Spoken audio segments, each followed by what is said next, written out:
Voy a poner a grabar esto, luego ya les Ah, enviar buenas tardes, buenas tardes. A ver, profesor, buenas tardes.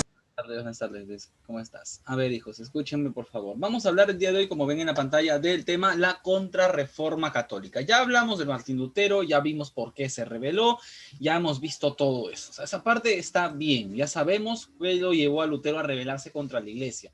El detalle es cómo responde la iglesia, o sea, que la iglesia católica tomó medidas, o sea, la iglesia católica no es que dijo, muy bien, Lutero se ha rebelado y la gente está que se va con Lutero y nos quedamos así bien happy, no, es que no, tenía que responder, tenía que responder la iglesia católica y la iglesia responde a través de lo que se le llama la contrarreforma. Entonces, una pregunta que te puede venir en el examen mensual muy fácil es, ¿cómo se llamó el movimiento o cómo se le llama a la respuesta que dio la iglesia católica ante la reforma de Lutero? Contrarreforma, es obvio, ¿no? Lo contrario a la reforma es la contrarreforma. Esto va a comenzar con el Papa Pío IV en 1560 hasta el final de las guerras de religión o la guerra de los 30 años en 1648. Bien, el nombre tradicional de contrarreforma no es totalmente católico, ¿no? Tiene muchos antecedentes en la Edad Media, así que como contrarreforma exactamente no se le conoce. Ya es la respuesta que la iglesia da ante la reforma protestante de Martín Lutero. ¿Qué fue, a ver, para qué se hizo la reforma protestante? Atención, ¿para qué se hizo la reforma protestante? Fue un intento de reformar la iglesia buscando revitalizar el cristianismo primitivo, ¿no? Y fue apoyado por un grupo de príncipes y monárquicas, ¿no? Listo. Entonces, la contrarreforma tiene varios objetivos. El primer objetivo es corregir las fallas de la iglesia católica. O sea, si Lutero ha ganado tanta gente, es porque la iglesia está mal. Entonces, la iglesia católica detecta eso y la iglesia católica no acepta la reforma de Lutero, pero sí reconocen que hay cosas que tienen que cambiar. Entonces, es un proceso en el cual la iglesia católica, la contrarreforma, es un proceso en el cual la iglesia católica va a purificarse, ¿no? Va a reformarse, va a cambiar, va a salir de toda esa corrupción, de todas esas cosas malas que llevaron a Lutero a rebelarse contra la iglesia. Entonces, eso es la contrarreforma, purificación de la iglesia católica desde adentro, ¿ya?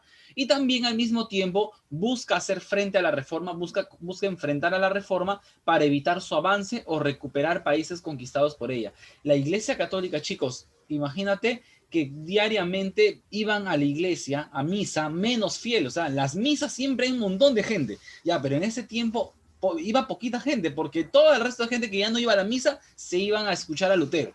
Entonces la iglesia católica va a hacer la contrarreforma, no solo para purificarse, sino para recuperar sus fieles, porque sus fieles se están escapando. Se están escapando sus fieles, entonces la iglesia católica necesita recuperarlos, ¿no? Tiene que recuperar sus fieles, tiene que recuperar presencia en esos países que se han ido con Lutero, tiene que volverlos a traer a la iglesia católica, ¿ya? Y hasta el día de hoy están en eso, ¿no? Hasta la actualidad, la iglesia católica siguen tratando de llevar nuevamente al seno católico a los cristianos evangélicos, ¿no? Una de las herramientas que la iglesia católica va a utilizar para poder fortalecer su poder en la contrarreforma es la Inquisición o el Santo Oficio. Creo que ya ustedes basta con escuchar la palabra Santa Inquisición para saber que esto es lo que se viene feo, ¿no? En esta Inquisición, ya esto fue creado por el Papa Gregorio IX en el siglo XIII. La Inquisición era una institución en la cual se investigaba y se juzgaba a las personas que eran acusadas de herejías o de brujería, ¿no? Y obviamente los castigos eran torturas, era muerte, eran terribles los castigos. Entonces, para recuperar nuevamente su poder, su presencia, en la época de la Contrarreforma se vuelve a traer a este sistema tan antiguo, ¿no? De la Santa Inquisición, ¿ya? Listo, ¿no? Su acción decayó a fines de la Edad Media, pero contra reforma la Santa Inquisición vuelve a cobrar bastante poder, ¿no? El Papa Paulo IV la reactiva, o sea, la Santa Inquisición ya no existía ya, estaba desactivada, pero el Papa Paulo IV la reactiva para poder detener el avance de la reforma. Entonces, la Inquisición era una herramienta de miedo. Tú querías pasarte a otra iglesia y estaba el miedo de si te agarraba la Inquisición, de ahí no salías. Así que la Inquisición es un arma de miedo utilizada por la iglesia, ¿no? Durante este periodo. Acá vemos, por ejemplo, algunos métodos de tortura. Ahí están, métodos de tortura. Terrible. Hay peores que estos son los más suaves, ¿eh? Hay métodos de tortura peores que si lo pongo acá se van a traumar. así que no lo voy a poner. Pero, y por último, terminábamos acá, ¿no? A los culpables de herejía los quemaban vivos, ¿no? De brujería y tal. La casa de brujas. Sí, como les digo, miren acá algunos métodos de tortura. Su madre, se descarapela la piel al ver nada más lo que les pasaba a estas pobres almas que eran capturadas por la Santa Inquisición. O sea, con este tribunal, imagínate quién se iba a atrever, ¿no? A cuestionar a la Iglesia Católica. ¿Ya?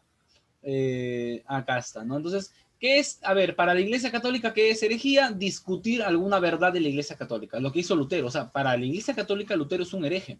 Es un hereje. ¿Por qué? Porque Lutero cuestionó la verdad de las cosas que la Iglesia Católica decía. Y como ellos dicen que tienen la verdad, entonces Lutero es un hereje. Entonces a Lutero lo estaban buscando y lo querían capturar para hacerle eso, ¿no? Listo. Bien. ¿Qué eran las brujas? Mujeres a las que se les acusaba de pactar con el diablo, ¿no? De comerse a los niños, hacer orgías, curar a la gente con hierbas. Esto es un gran problema. ¿Por qué? Porque muchas mujeres fueron acusadas de brujería injustamente. Chicos, ¿no te ha pasado a ti que un día tú te enfermas y tu abuelita o tu mamá agarran y en vez de llevarte al hospital te curan con algún método más práctico? Por ejemplo, cuando yo salía a jugar de niño y me hacía un golpe, un moretón, ya mi mamá no me llevaba al hospital por eso, ni me ponía ninguna crema. Mi mamá agarraba las hojas de una planta que se llama llantén y las hervía y me las ponía como compresas. Y al día siguiente se había bajado bastante, se había reducido mucho el hinchazón, porque es una planta que tiene esas propiedades.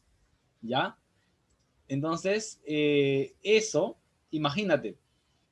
Claro, mi mamá, ¿por qué? Porque en la sierra las mamás tienen ese conocimiento, ¿no? De las plantas curativas. Pero si hubiera estado en esta época, la acusaban de bruja seguramente a mi mamá. Solo por verla curar a una persona con una planta, la acusaban de bruja. Es es una época de gran ignorancia, obviamente, ¿no? Y así muchas mujeres fueron asesinadas simplemente porque se les acusaba de brujería. ¿Ya? La quema de brujas fue mucho más frecuente en países protestantes, ¿no? En Italia dice que 1000 mujeres terminaron quemadas, en Francia 4000 mujeres quemadas y en Alemania 25.000 quemadas, ¿no? Eso es terrible, ¿no? Es la cacería de brujas. Luego también tenemos otro método que utilizó la Iglesia Católica durante la Contrarreforma fue crear la Compañía de Jesús. Atención, ¿qué es la Compañía de Jesús? Son los llamados jesuitas. Entonces, pregunto, ¿quiénes son la Compañía de Jesús? Los jesuitas. Utilizaron a San Ignacio de Loyola, su nombre real es Íñigo López de Recalde, un ex soldado, peregrino, estudiante y finalmente sacerdote. Un ex soldado, que luego lo nombran santo, le encargan fundar una orden religiosa llamada la Compañía de Jesús o los jesuitas. ¿Por qué creen ustedes que eligen a un ex soldado? Para que le meta mano dura al clero, o sea, que los curas están desatados, los curas hacen lo que quieren. Entonces necesitan haber un orden. Entonces, otra vez trae, por eso justamente San Ignacio de Loyola se va a encargar de esto, de poner reglas muy severas para controlar al clero y para que ya se enfoquen en lo que deben hacer, que miren su conducta. Es un órgano, la Compañía de Jesús controla mucho la moral, la conducta dentro de la iglesia, porque justamente Lutero, ¿qué denunció? Que los curas eran corruptos, que hacían lo que querían. Entonces, con la Compañía de Jesús, con los jesuitas, eso se va a querer controlar, ¿ya? En 1534 fundó la Compañía de Jesús con un grupo de condiscípulos de la universidad, ¿no? Finalmente, el Papa Pablo III, 2 años después, la reconoce como orden religiosa, ¿no? El nombre de Compañía de Jesús alude al carácter de sus miembros, soldados de Cristo, ¿no? Y ya que Ignacio de Loyola era soldado, entonces va por ahí, ¿no? Lema, a mayor gloria de Dios. Simplemente usan hábitos negros y una norma militarista, la obediencia sin discusión al superior. Por eso, ya ven, se dan cuenta cómo es que ese pensamiento militar de San Ignacio de Loyola influye mucho en los jesuitas. Ellos no discuten nada, el superior les da una orden y ellos lo hacen. Es una estructura muy cerrada, muy militar. ¿Ya? Listo, esto de acá ya no lo voy a... Dice, ¿no? Esto simplemente busca que la gente vuelva a obedecer al Papa. Bien. Bueno, esto de acá ya es más información de lo que ustedes lo pueden leer después. Siguieron una gran obra misional en todo el mundo. San Francisco Javier llevó el cristianismo a China y la India. Detuvieron la reforma. O sea, la importancia de los jesuitas es que contuvieron la reforma. ¿no? No dejaron que la reforma entrara en Austria, en Holanda, en Bélgica y en Baviera, ¿no? En América llegaron los jesuitas y llegaron en los tiempos del virreinato de Perú, llegaron los jesuitas y empezaron a evangelizar a los indios, sobre todo en los guaraníes del Paraguay, ¿no? Los guaraníes del Paraguay son los que más recibieron y se beneficiaron de las enseñanzas de los jesuitas. Luego tenemos, bueno, acá tenemos pues otras personas que influyeron. Carlos V, el emperador de Alemania y rey de España. Felipe II de España, ¿no? Estos reyes se reúnen en un concilio. Se llamó el Concilio de Trento. Entonces, escúchenme por favor. En la pregunta del foro del día de hoy va a ser ¿cuáles fueron las 3 herramientas con las cuales la Iglesia Católica construyó la reforma, la contrarreforma? Las 3 herramientas son, primero, aplicar la Santa Inquisición para infundir el miedo entre la población católica. Lo segundo, crear la Compañía de Jesús, ¿no? Para detener el avance de la reforma. Y tercero, se celebró el Concilio de Trento. En el Concilio de Trento se reunió el Papa con los cardenales, con los líderes de la Iglesia Católica más importantes y tomaron algunas decisiones, ¿no? Tomaron algunas decisiones. En este concilio fueron teólogos católicos, invitaron a los reformados, pero ellos no quisieron ir, ¿no? Durante 18 años estuvieron reuniendo porque hubo muchas guerras, así que se tenía que paralizar, ¿no? Varios tiempos. ¿Cuál fue el propósito del Concilio de Trento? Corregir todos los errores y tergiversaciones disciplinarias que habían causado que los reformadores se levantaran contra la Iglesia. Vuelvo a decir lo mismo. ¿Cuál fue la finalidad de la contrarreforma? Corregir, purificar la Iglesia para evitar las críticas que hacían los reformadores, ¿no? Por ejemplo, la doctrina de la salvación, ¿qué decía Lutero? Que la salvación se lograba solo por la fe. Para la Iglesia Católica se decide que no, que es la fe y también las buenas obras, no los sacramentos y todo eso, ¿no? Las fuentes de la fe son la Biblia y la revelación. La Iglesia Católica, a ver chicos, se los explico de esta manera más sencillo para evitarme alargarme mucho. Escúchenme, en el Concilio de Trento, la Iglesia Católica no aceptó nada de lo que dijo Lutero. O sea, Lutero es un hereje para la Iglesia Católica, ¿ya? En el Concilio de Trento no se aceptaron, ¿no? Lutero decía que la salvación es por la fe, pero la Iglesia Católica siguió que la salvación era por las obras. Lutero dice que la única fuente de autoridad es la Biblia, la Iglesia Católica dice que no, que también los escritos del Papa son fuentes de autoridad, ¿no? Listo. ¿La Biblia puede ser leída? Sí, cualquiera la puede leer, pero no cualquiera la puede interpretar. Solo los teólogos, otra vez. O sea, no se aceptaron ninguno de los puntos de Lutero. ¿Ya? Lutero decía que solo habían 2 sacramentos, que era el bautismo y el matrimonio, pero para la Iglesia Católica siguen vigentes los 7 sacramentos. Se sigue creyendo en la transubstanciación del cuerpo y la sangre de Cristo, ¿no? El sacramento o la Eucaristía, los que han hecho la primera comunión saben a qué me refiero, donde comen la hostia y toman el vino o algo así. Ya, esa es la primera comunión. Se sigue manteniendo eso. El matrimonio es algo indisoluble.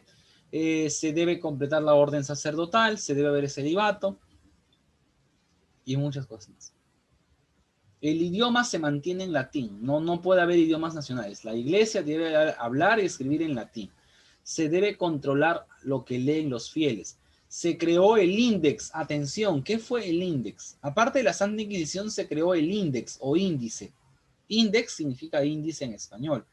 El índice de libros prohibidos. O sea, la iglesia empezó a colocar un montón de libros que estaban prohibidos. Entonces, los inquisidores iban casa en casa buscando a ver si, por ejemplo, tú estabas leyendo un libro de Lutero, te agarraban con eso y ahí te quemaban, ¿no? Y quemaban tu libro. ¿Por qué? Porque eran libros prohibidos. Entonces, el índex era una lista de libros prohibidos que la iglesia dijo, no, está prohibido que lo lean, ¿no? ¿Por qué? Porque podían desviar a los católicos. Principalmente, ¿qué libros estaban prohibidos? Los libros de Lutero, los libros de Calvino, los libros de los reformadores. Esos libros estaban prohibidos. Bien, Europa se termina dividiendo en 2, ¿no? Católicos por un lado, protestantes por el otro lado, ¿no? Hablamos del anglicanismo, del luteranismo, el calvinismo, y finalmente, pues, eso nos lleva luego a las guerras de religión o la guerra de los 30 años. Bien, chicos, eso fue la Contrarreforma Católica, un movimiento impulsado ¿para qué? A ver, ¿para qué dije que era necesaria la Contrarreforma? Recuérdeme. ¿Qué buscaba la Contrarreforma? Poner orden en la Poner iglesia. orden en la iglesia. Muy bien, Giancarlo. Claro, ordenar la iglesia nuevamente. Evitar el avance de quién, de quiénes, De los reformistas. de los reformistas, evitar el avance de Lutero, ¿verdad? Acabo de mencionar hace un ratito una palabra. Se creó el índex. ¿Qué era el índex? Los libros prohibidos. La lista de libros prohibidos por la Iglesia Católica. La Iglesia Católica volvió a traer un método de terror, ¿no? Para amedrentar a la gente. ¿Cuál fue ese método de miedo, ¿no? Esa institución que se encargaría de controlar en base al miedo a la población. ¿Cómo se llamó ese tribunal? La Santa Inquisición. La Santa Inquisición, gracias Adriano, la Santa Inquisición, ¿verdad? La Santa Inquisición. Y por último se crea una orden religiosa, ¿no? La Compañía de Jesús o los jesuitas. ¿Qué es lo que más podemos destacar de esta Compañía de Jesús? ¿Su líder quién era? El líder de la Compañía de Jesús, el fundador de esta compañía, ¿no? De los jesuitas, San Ignacio de Loyola, ¿no? Y San Ignacio de Loyola, él en su pasado había sido militar, entonces ahí entendemos que justamente va por ahí la cuestión, ¿no? O sea, el poder imponer nuevamente la autoridad, purificar a la iglesia y todo eso. Todas esas decisiones se tomaron en donde, en el Concilio de Trento. Entonces, acuérdense, chicos, en el foro de hoy me responden. Las 3 herramientas que usó la Iglesia Católica para la Contrarreforma fueron traer nuevamente la Santa Inquisición. Luego tenemos crear la Compañía de Jesús o los jesuitas, y por último celebrar el Concilio de Trento. Pregunta, ¿cuántas de las ideas de Lutero fueron aceptadas en el Concilio de Trento? A ver, hablen, ¿cuántas de las ideas de Lutero, de la Reforma, fueron aceptadas en el Concilio de Trento? Ninguna. No se aceptó ninguna idea de Lutero, ¿no? Para la Iglesia Católica se siguió manteniendo con sus doctrinas y con sus dogmas. Bien, chicos, entonces hasta acá estamos terminando. En un ratito les estoy mandando todos los materiales, tarea, la clase, el foro, todo esto, ¿ya?